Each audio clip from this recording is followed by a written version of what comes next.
Halo, selamat malam. Perkenalkan, nama lengkap saya Maria Florencia Evo. Di sini saya akan mempresentasikan hasil kerja saya mengenai penyuntingan naskah dalam cerpen Ketika Aku dan Kamu Menjadi Kita karya Ayu Rossi. Yang pertama, tata bahasa dan ejaan. Contoh kalimat asli, kamu di mana?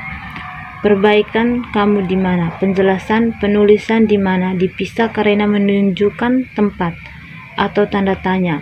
Tanda tanya wajib untuk kalimat interrogatif. Contoh lain, aku nggak tahu. Menjadi aku tidak tahu, kecuali ingin mempertahankan gaya karakter. Yang kedua itu struktur cerita.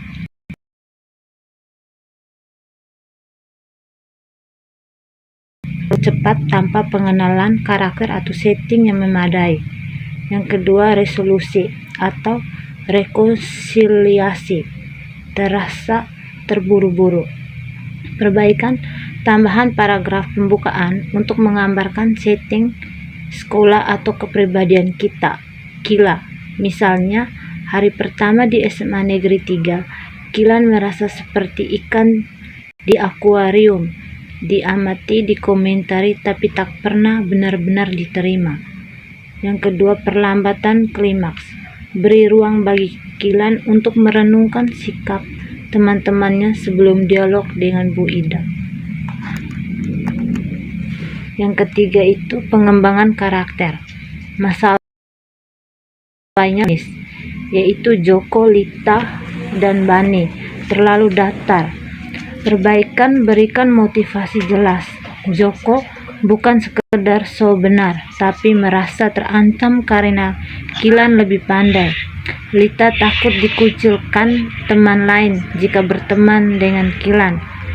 Tambahan aksi spesifiknya, Lita mencuri pandangan ke arah Kilan sambil berkata, dia sih pasti nggak mau gabung. Agama kita beda, padahal sebelumnya ia pernah mengajak Kilan makan siang.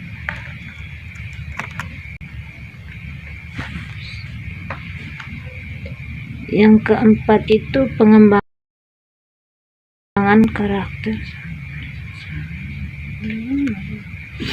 Yang kelima itu dialog. Masalahnya dialog terlalu ekspositoris. Misalnya penjelasan Bu Ida tentang pelangi. Perbaikan, gunakan subteks. Bu Ida mengangkat buku pelajaran di depannya. Lihat warna sampulnya biru, tapi isinya dia membuka halaman penuh dengan diagram warna-warni. Kalau semuanya biru, kita takkan tahu mana yang penting. Yang keenam itu konsistensi. Masalahnya perubahan sikap Kilan dari pendiam ke pemberani kurang gradul. Perbaikan, tambahan transisi. Sejak pertemuan dengan Bu Ida, Kilan mencoba satu hal kecil, menyapa Joko di kantin saat ia membukan. Kilan merasa langkah pertamanya berhasil.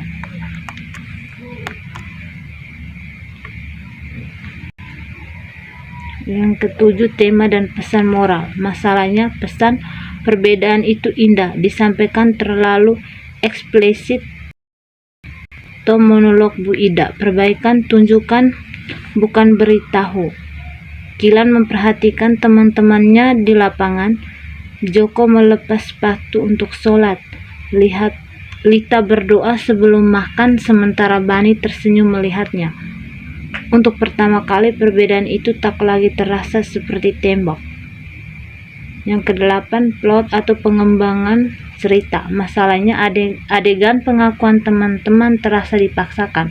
Perbaikan, buat konsekuensi. Joko mengembalikan buku Kilan yang ia sembunyikan. Aku cuma takut nilaimu lebih baik, bisiknya. Kilan serak, ternyata selama ini ia tak menyadari rasa tidak aman mereka.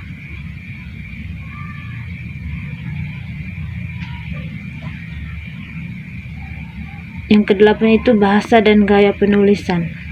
Yang pertama, masalahnya Banyak kalimat pendek yang monoton. Perbaikan variasi kalimat. Asli kalimatnya itu, Kilan sedih, dia tidak dihargai.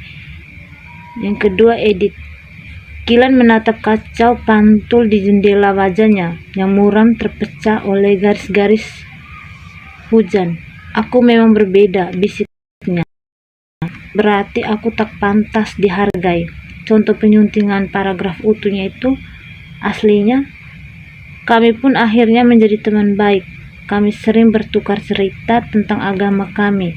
Ternyata banyak hal yang sama. Hasil penyuntingan, lama setelah pertengkaran itu, Kilan menemukan Bani sedang membaca kitabnya di perpustakaan. Boleh aku lihat? Tanya Bani. Kilan mengangkat saat jari mereka tak sengaja bersentuhan di halaman yang sama.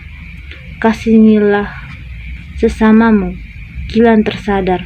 Mungkin perbedaan mereka hanya pada samsinya.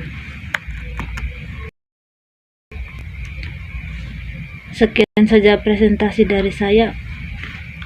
Terima kasih.